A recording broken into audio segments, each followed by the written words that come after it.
Welcome to the Drum Set Therapy Podcast. My name is Stefano Ashbridge, and this is a show about the challenges that come with playing the drums and what you can do about them so you enjoy your drumming journey. Visit drumlessonsinla.com for online and in-person drum coaching. Today I want to talk about playing for the song. There may be some confusion about what that term means. Every drummer has their own way of playing and interacting with the music that they play. In my opinion, playing for the song means playing what makes the song sound good. Playing that doesn't take anything away from the groove, melody, or lyrics.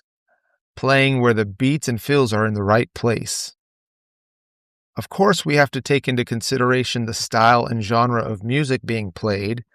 The drummer's role in playing heavy metal is different than it is playing jazz, for example, and those styles continue to evolve. But playing for the song is not always laying back and not playing many fills, unless that's what makes the song sound good. For an example, listen to Keith Moon playing Behind Blue Eyes with The Who.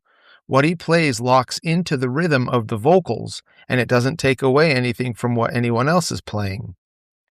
Another thing to keep in mind is dynamics. In any song, not all of the parts are front and center dynamically.